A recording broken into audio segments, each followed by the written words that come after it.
We all live these very busy lives.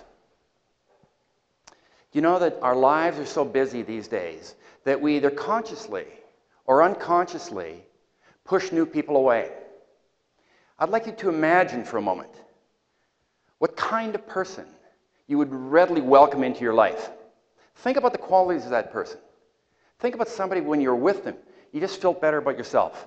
We're going to spend the next 90 minutes together simply practicing being that person.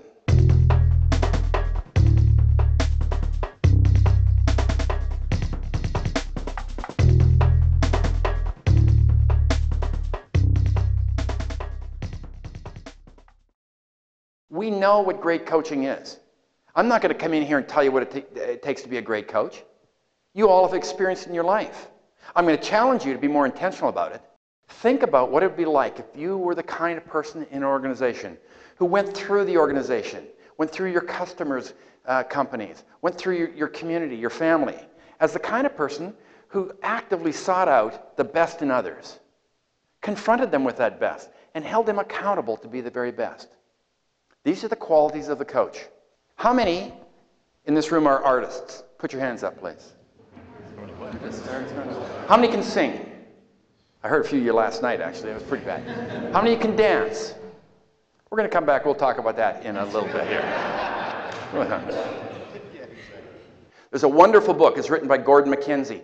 He was the creative director of Hallmark Cards. He died of cancer a couple of years ago. Wonderful man.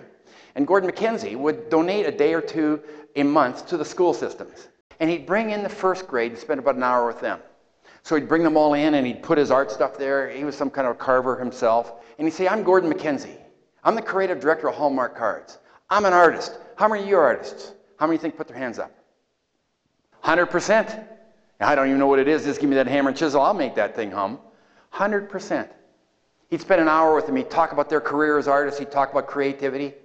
And then he'd send them out and he'd bring the second grade in. Say, I'm Gordon MacKenzie.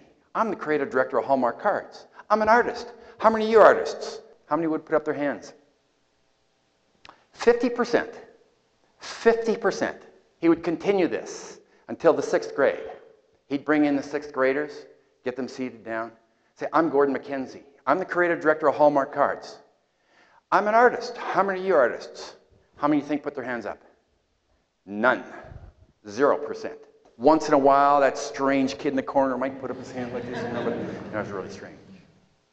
And then you all show up in my classroom here. We are them. We are them. Gordon MacKenzie would talk to the kids in 6th grade and say, what did you do with the artists?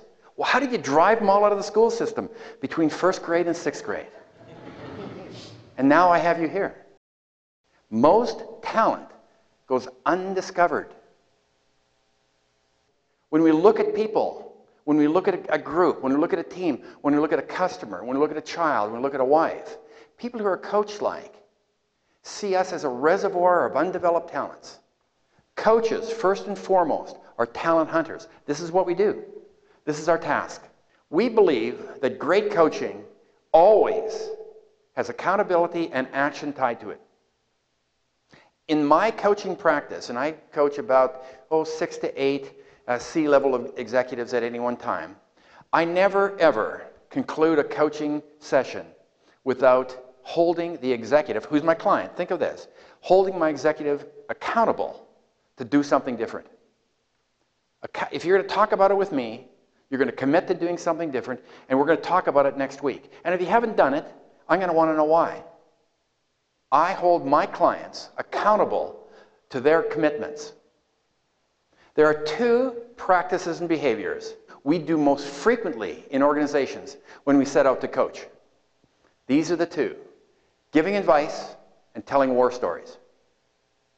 Giving advice and telling war stories are the most frequent behaviors in organizations when we set out to coach, and I do the same thing. I want to tell you about the way I did it. Let me tell you a story. It's not about my story, it's about your story. Giving advice. We give advice, I know, many times to be helpful, but help is often unhelpful. Challenging people is much more helpful than giving advice. When we're giving advice, we're not coaching. Coaching and giving advice are two different things. It is so difficult not to give advice in a coaching relationship. You'll find that here today when you engage in your own coaching practicums. We want to be helpful. We want to feel useful. We want to show how smart we are. We want to get rid of the pain. That is not coaching.